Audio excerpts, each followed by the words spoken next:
बिस्मिल्लाहिर्रहमानिर्रहीम। अस्सलाम वालेकुम। आज का जो हमारा चैप्टर है वो है फार्माकोग्नोसी का चैप्टर नंबर 5, जिसमें हम इंजाइम्स के बारे में पढ़ेंगे। इंजाइम्स में हमने क्या देखना है, हमने डिफरेंस देखना है। What is the difference between enzymes and catalyst, के इंजाइम्स और कैटलिस्ट में क्या फ़र्क है। उसके बाद हमने इसकी क्लासिफिकेशन देखनी है। दो तरह की क्लासिफिकेशन हमने इसमें देखनी है। एक ओल्ड मेथड के ज़रिए से हम कैसे क्लासीफाई करते थे पहले, और अब न्यू मेथड में कैसे क्लासीफाई करते हैं इंजाइम्स को। नेक्स्ट हमने कुछ जो है इम्पोर्टेंट इंजाइम्स के बारे में पढ़ना है।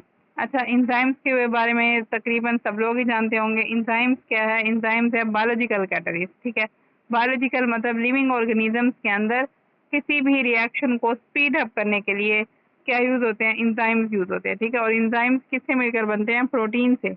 प्रोटीन्स किससे मिलकर बनती है? अमाइनो एसिड से। ठीक हो गया। तो एंजाइम्स बेसिकली करते क्या है, किसी भी रिएक्शन को बूस्ट अप कर देते हैं, स्पीड अप कर देते हैं। मतलब किसी भी बायोलॉजिकल रिएक्शन के अंदर अगर एंजाइम इन्वॉल्व हो जाए तो जो रिएक्शन हम कह सकते हैं घंटों में या दिनों में होगा, वो ये मिनटों में कर देगा। ठीक है, कितना स्पीडली करेगा।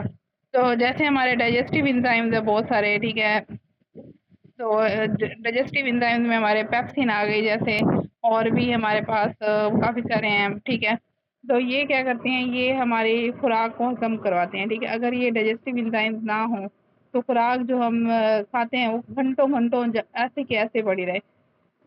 ठीक है, तो हम सबसे पहले क्या देखेंगे, एंजाइम्स की डेफिनेशन। आपने माइंड में रखना है एंजाइम्स क्या है। बायोलॉजिकल कैटलिस्ट है जो किसी भी रिएक्शन को क्या करेगा, स्पीड अप कर देगा। तो एंजाइम के आपके पास यहाँ पर दो डेफिनेशन दी हुई है। पहली डेफिनेशन है हमारे पास, the enzymes can be defined as these are the catalyst of biological system.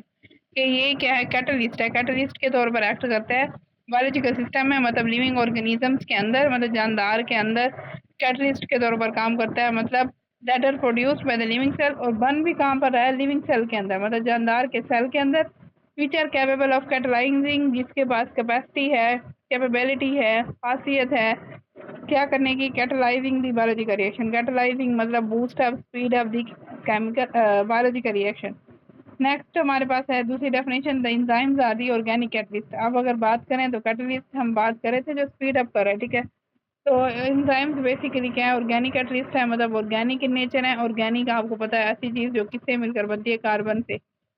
Produce by the living organism, that's why called as biological catalyst. तो आपको पता हो, ये एमसीक्यूज में आता है कि एंजाइम्स क्या है, बायोलॉजिकल कैटलिस्ट। नेक्स्ट हमारे पास जो लफ्ज कैटलिस्ट बार बार इस्तेमाल हो रहा है, तो कैटलिस्ट है क्या? Catalyst is a chemical which is inorganic in nature. अगर एंजाइम और हम कैटलिस्ट को कंपेयर करें तो एंजाइम किस कौन सी रिएक्शन को बूस्ट अप करेंगे, बायोलॉजिकल रिएक्शंस को, लेकिन जो कैटलिस्ट हैं वो केमिकल रिएक्शंस को बूस्ट अप करें हैं। ठीक है, तो कैटलिस्ट क्या है, बेसिकली केमिकल है जो उसकी नेचर क्या है हमारे पास, और इनऑर्गेनिक। अपना एंजाइम क्या था, ऑर्गेनिक, और कैटलिस्ट क्या है, inorganic in nature, use to boost up chemical reaction, but it is not utilize it self.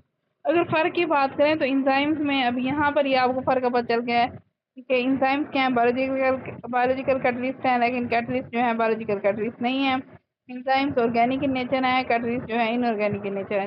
अगली बात जो अहम बात है वो ये है कि एंजाइम्स खुद किसी भी रिएक्शन, किसी भी बायोलॉजिकल रिएक्शन में अगर इन्वॉल्व होंगे तो खुद भी क्या हो जाएंगे, यूटिलाइज्ड हो जाएंगे, मतलब उनका भी इस्तेमाल हो जाएगा। लेकिन जो कैटलिस्ट हैं वो यूटिलाइज्ड नहीं होंगे, मतलब ये आएंगे, काम करेंगे और जाते बनेंगे। All enzymes are catalyst but all catalyst are not enzymes. तकरीबन यहाँ पर पीछे आपने देखा था ना, जो हमने देखा कि enzymes are the organic catalyst. अब जितने भी वो कहते हैं एंजाइम्स और कैटलिस्ट हो सकते हैं, लेकिन जितने भी कैटलिस्ट हैं वो एंजाइम्स नहीं हो सकते। नेक्स्ट अभी जो हम बात करें तो ऑर्गेनिक इनऑर्गेनिक की, यहाँ पर उन्होंने डेफिनेशन बता दी है। ऑर्गेनिक सब्सटेंस क्या है, all the chemicals that contain mainly carbon. पहले भी मैंने बताया कि जो किस पर मुश्तमिल होते हैं, कार्बन पे, मतलब कार्बन कंटेनिंग कंपाउंड्स को हम क्या कहते हैं, ऑर्गेनिक कहते हैं। इनऑर्गेनिक कौन से होंगे, all the chemicals that are not, मतलब अदर देन कार्बन वाले जो भी होंगे वो क्या होंगे, इनऑर्गेनिक इन नेचर हो, मतलब इनऑर्गेनिक इन नेचर, और मतलब क्या कहलाएंगे, इनऑर्गेनिक सब्सटेंसेस कहलाएंगे। नेक्स्ट हमारे पास है एक और चीज जिसे तकरीबन आप लोगों को पता होगा, सबस्ट्रेट। अब ये जो इंजाइम्स हैं ये कैसे एक्ट करते हैं, ये किसी हर स्पेसिफिक इंजाइम्स के लिए स्पेसिफिक सबस्ट्रेट होता है, जिसपे मतलब सबस्ट्रेट और इंजाइम्स क्या करते हैं, बाइंड करते हैं और अपना एक्शन परफॉर्म करते हैं। These are the molecules on which enzymes can act. मतलब जो इंजाइम रिलीज हुआ लिविंग सेल्स से, वो जाकर किस पे एक्ट करेगा, सबस्ट्रेट पे, और सबस्ट्रेट पे जैसे एक्ट करेगा फर्दर किस में कन्वर्ट होगा, प्रोडक्ट में। तो यहाँ पर हमने एक एग्जाम्पल के तौर पर इसको समझना है। क्या समझना है? हमारे पास ये एक इंजाइम पड़ा है, ये जो आपके पास नज़र आ रहा है, ठीक है। ये इंजाइम पड़ा है। इंजाइम कौन सा? ये सक्रेज इंजाइम है, ठीक है। सक्रेज जो किसकी ब्रेक डाउन करवा रहा है? सक्रोज की। सक्रोज क्या है? सक्रोज के बारे में आपको पता है? सक्रोज क्या है? हमारे पास सक्रोज डाइसक्राइड इन नेचर है, मतलब डाइसक्राइड कार्बोहाइड्रेट्स की टाइप्स में आपने पढ़ा है। हमारे पास मोनोसेक्राइड, डाइसक्राइड, ओलिगोपोली। तो डाइसक्राइड जो है हमारे पास जो दो मोनोसेक्राइड से मिलकर बनते हैं। अब सक्रोज किससे मिलकर बनता है? ग्लूकोज और फ्रक्टोज से, ठीक है। अब इंजाइम है हमारे पास कौन सा? सक्रेज, जिसका काम क्या है? सक्रोज की ब्रेक डाउन करवाना, मतलब सक्रोज को ग्लूकोज और फ्रक्टोज में तुड़वाना। तो अब क्या हुआ? यहाँ पर हमारा सक्रेज इंजाइम जाएगा किसके साथ बाइंड करेगा? सबस्ट्रेट के साथ। और यहाँ पर सबस्ट्रेट क्या है? सक्रोज है, ठीक है। उसी के साथ जाकर बाइंड करेगा। अब ये देखें, नंबर 1 पे हमारे पास स्टेप है enzymes and substrate are available. ये इंजाइम पड़ा है जिसकी एक्टिव साइड ये आपको नजर आ रही है, ठीक है। और सबस्ट्रेट की और इंजाइम की शेप जो है मिलती जुलती होगी, तो तभी सबस्ट्रेट और इंजाइम आपस में फिक्स हो सकते हैं, ठीक है। तो ये आपके पास सबस्ट्रेट पड़ा है, सक्रोज जो है। तो enzymes and substrates are available. Number 2 point क्या है हमारे पास? नंबर 2 पॉइंट है सबस्ट्रेट्स आएगा जाकर किससे बाइंड करेगा? इंजाइम किससे, ठीक है। इंजाइम सबस्ट्रेट का क्या बन जाएगा? कॉम्प्लेक्स बन जाएगा। सेम अगर इनकी शेप होगी तभी जाकर ही इनकी बाइंडिंग होगी, अदरवाइज नहीं होगी। अब थर्ड स्टेप पे क्या होगा? With the addition of water, ये एडिशन H2 जो है आपके पास क्या हो रहा है? ऐड हो रहा है H2O। वाटर है ना ये H2O, ठीक है। प्लस ये वाटर की मौजूदगी में, हम कह सकते हैं वाटर की मौजूदगी में सबस्ट्रेट किस में कन्वर्ट हो जाएगा? प्रोडक्ट में। अब ये प्रोडक्ट हमारे पास, हम पहले मैंने बताया सक्रोज किस में टूटता होता है? फ्रक्टोज और ग्लूकोज में। ये आपके पास एक एग्जांपल थी, इससे आपको समझ आ जाएगी कि एंजाइम किस तरह से काम करता है। नेक्स्ट जो हमारे पास है क्वेश्चन, ये बहुत ज़्यादा रिपीट होता है पेपर में, मोस्ट इंपॉर्टेंट है। Difference between enzyme and catalyst. तो आपके पास जहाँ पर कितने डिफरेंस नज़र आ रहे हैं? आपको 5 डिफरेंस नज़र आ रहे हैं। इसी तरह ही आपने लिखने हैं, इसी तरह ही लाइन लगाकर। ये सवाल जो है रिपीट हुआ है, एग्जाम पॉइंट ऑफ व्यू से इंपॉर्टेंट है कि difference between enzyme and catalyst. अभी पीछे हमने कुछ डिफरेंस देखे थे, बस आपको समझ तो आ गई होगी। पहला डिफरेंस वही है जो हमने पढ़ा है, all the enzymes are organic substances. जितने भी एंजाइम्स हैं ऑर्गेनिक इन नेचर हैं। जो हमारे कैटलिस्ट हैं वो क्या है? इनऑर्गेनिक है। दूसरी बात कि एंजाइम जो है ज़्यादातर डिस्ट्रॉय हो जाते हैं रिएक्शन के दौरान, लेकिन कैटलिस्ट डिस्ट्रॉय नहीं होते। Enzymes are more specific in nature. Enzyme specific in nature है, मतलब स्पेसिफिक नेचर के हिसाब से स्पेसिफिक है, मतलब स्पेसिफिक एंजाइम स्पेसिफिक काम करेगा, मतलब मखसूस एंजाइम मखसूस काम करेगा, या यूँ कह सकते हैं मखसूस काम के लिए मखसूस एंजाइम होगा। Catalyst are non specific in nature. फिर है enzymes are very complex in nature. अगर नेचर की बात करें तो वेरी कॉम्प्लेक्स है एंजाइम की, लेकिन जो कैटलिस्ट हैं आर वेरी सिंपल कंपाउंड्स और सब्सटेंसेस।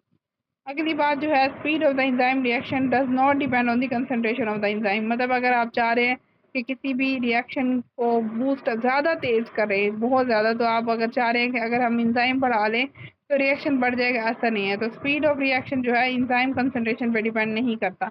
लेकिन यहाँ पर जो है उल्टा काम हो गया, स्पीड ऑफ कैटलिस्ट रिएक्शन में depends upon the concentration of catalyst. अगर आप रिएक्शन को ज़्यादा मजीद ज़रूरत से ज़्यादा स्पीड अप करना चाहते हैं तो आप किसकी कंसंट्रेशन, मतलब किसकी मिकदार बढ़ा देंगे? कैटलिस्ट की।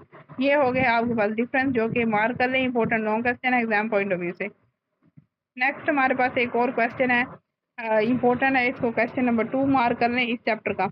वो है प्रॉपर्टीज ऑफ इंजाइम्स। अब इंजाइम्स की खसूसियात हम देखेंगे कौन कौन सी है। ये आपने नंबर 1 नंबर 2 के हिसाब से तैयार करते जाना है। पहली हमारे पास है कैटलिटिक प्रॉपर्टी। कैटलिटिक प्रॉपर्टी क्या है? Small amount of enzyme can catalyse the large amount of, ठीक है।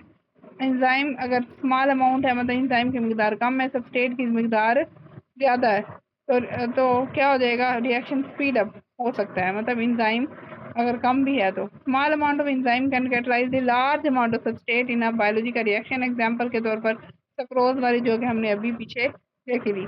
नेक्स्ट हमारे पास है सोलोबिलिटी। अगर सोलोबिलिटी की बात करें कि एंजाइम किस में ज़्यादा सोलोबल होगा, किस में कम सोलोबल होगा, तो enzymes are mostly soluble in water. तकरीबन एंजाइम किस में सोलोबल हो जाते हैं? आसानी से पानी के अंदर, एंड डाइल्यूट अल्कोहल सॉल्यूशन के अंदर भी। अल्कोहल है लेकिन डाइल्यूट है, मतलब पतला है, कंसनट्रेटेड नहीं है। The enzyme can precipitate in the following solvent. Precipitate मतलब के सोलोबल नहीं हो रहा, बल्कि क्या हो रहा है?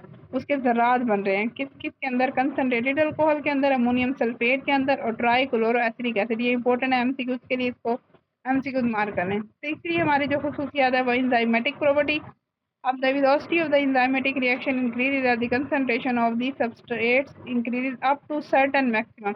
अगर हम velocity of the enzymatic reaction बढ़ाना चाहते हैं तो हम चाहते हैं हम velocity of जो enzymatic reaction है वो increases as the concentration of the substrate increases, मतलब जैसे जैसे substrate की concentration बढ़ाते जाएंगे एक खास हद तक जाकर आपको रिस्पॉन्स आएगा, अदरवाइज उस खास हद तक के बाद रिस्पॉन्स क्या है रुक जाएगा, but after certain period of time it decreases. ये है हमारे पास इंजाइमेटिक प्रॉपर्टी।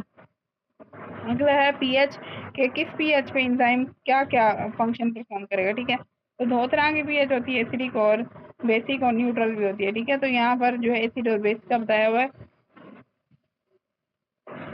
तो यहाँ पर आपने ये याद रखना है acidic enzyme work on acidic pH, मतलब जो पीएच एसिडिक पे एसिडिक एंजाइम ही वर्क करेगा, बेस पे बेस ही करेगा।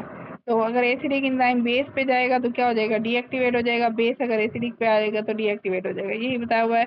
Acid deactivate those enzymes that act eight alkaline pH, कि जो एसिड है हमारा जो एसिडिक इन्वायरमेंट होगा वो कौन सी एंजाइम को डीएक्टिवेट करवा देगा, जो अल्कलाइन पीएच पे मतलब बेसिक पीएच पर वर्कआउट करते हैं। इसमें एग्जांपल बताइए। ट्रिप्सिन, ट्रिप्सिन एंजाइम है जो कि वर्क करता है किस पे भला, कौन सी पीएच पे, अल्कलाइन पीएच पे, और कितनी पीएच, 8.57। अब जैसे एसिडिक पीएच होगी तो जाहिर है ट्रिप्सिन क्या हो जाएगा, डिस्ट्रॉय हो जाएगा। ट्रिप्सिन क्या, trypsin is an enzyme that secreted bye pancreas, जो पेनक्रियाज जिसको लबलबा कहते हैं वहां से ये सेक्रेट होता है और किस क्या करवा रहा होता है, and is very important for proper digestion of food. जैसे मैंने आपको स्टार्ट में बताया था कि अगर एंजाइम्स ना हो तो खुराक को हजम होने में काफ़ी देर लगेगी। नेक्स्ट है बेस, यही सेम है कि बेस क्या करेगा, deactivates the enzyme that act at acidic pH. कि बेस क्या करेंगे, ऐसे एंजाइम्स को डीएक्टिवेट कर देंगे जो एसिडिक पीएच पर काम करते हैं। ठीक है, मतलब वही बात के एसिडिक एंजाइम्स कहाँ पर वर्क करेंगे, एसिडिक पीएच पे, और बेसिक किस पे करेंगे, बेसिक पीएच पे। इसमें एग्जांपल है हमारे पास किस एंजाइम की, एसिडिक एंजाइम की, जिसका नाम है पेप्सिन, जो कि एक्टिवेट होता है कौन से मतलब किस पीएच पे काम करता है, एसिडिक पीएच पे। कौन सी पीएच है हमारे पास, 1 to 2। अगर अल्कलाइन पीएच हो तो क्या हो जाएगा, ये इट विल डिस्ट्रॉय।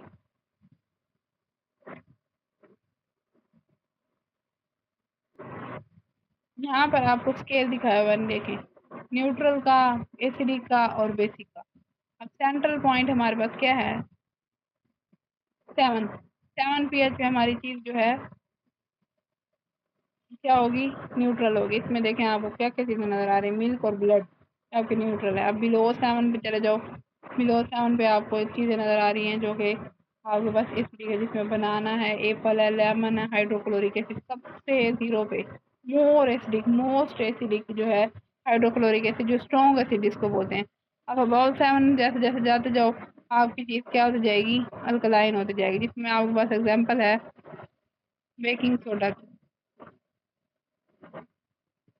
ठीक है, उसके बाद अमोनिया की, सोप की, और आपके पास मोस्ट बेसिक और लेस बेसिक के बारे में भी इन्होंने बताया हुआ। ज़्यादा आगे मोस्ट बेसिक, पीछे तो लेस बेसिक। अगली आपके पास प्रॉपर्टी है लास्ट वन जो है वो है टेम्परेचर की, किस टेम्परेचर पे इंजाइम एक्टिवेट होता है और किस पे जो है डीएक्टिवेट हो जाता है। अब इसका जो ऑप्टिमम टेम्परेचर है वो हमारे पास है 35 to 40 सेंटीग्रेड के हिसाब से, और अगर फ़ारेनहाइट के हिसाब से देखें तो 96 फ़ारेनहाइट to 99 फ़ारेनहाइट। अब इन्होंने टेम्परेचर वाइज बताया है कि 0 डिग्री के हिसाब से 0 डिग्री पे इनएक्टिवेट हो जाएगा, जैसे 10 to 20 डिग्री पे जाएगा तो थोड़ा सा एक्टिव हो जाएगा। फिर 35 to 40 जो है ये एमसीक्यूज है, मैक्सिमम एक्टिव, ये एमसीक्यूज के लिए इंपॉर्टेंट है। 50 पे आके इनएक्टिव हो जाएगा, और 60 पे क्या हो जाएगा, destroy. It solid condition it में भी स्टेबल अप टू 100। ये लिक्विड की भाई, सॉरी, ये अगर लिक्विड लिक्विड पे हो तो लिक्विड के हिसाब से ये टेम्परेचर बताएगा। सॉलिड कंडीशन में हो मतलब सॉलिड फॉर्म में आपका एंजाइम हो तो वो स्टेबल रह सकते हैं 100 डिग्री सेंटीग्रेड तक। ठीक है, यहाँ आपके पास स्केल दिखाया मैं फ़ारेनहाइट के, सेल्सियस के और केल्विन के। यहाँ पे आके आपकी प्रॉपर्टीज ऑफ एंजाइम्स कंप्लीट होती है। नेक्स्ट जो है हमारे पास क्लासिफिकेशन ऑफ एंजाइम है, वो हम नेक्स्ट क्लास में और नेक्स्ट लेक्चर में देखेंगे। आज के लिए इतना ही काफ़ी है, इंशाल्लाह मिलते हैं नेक्स्ट लेक्चर में। अल्लाह हाफ़िज़।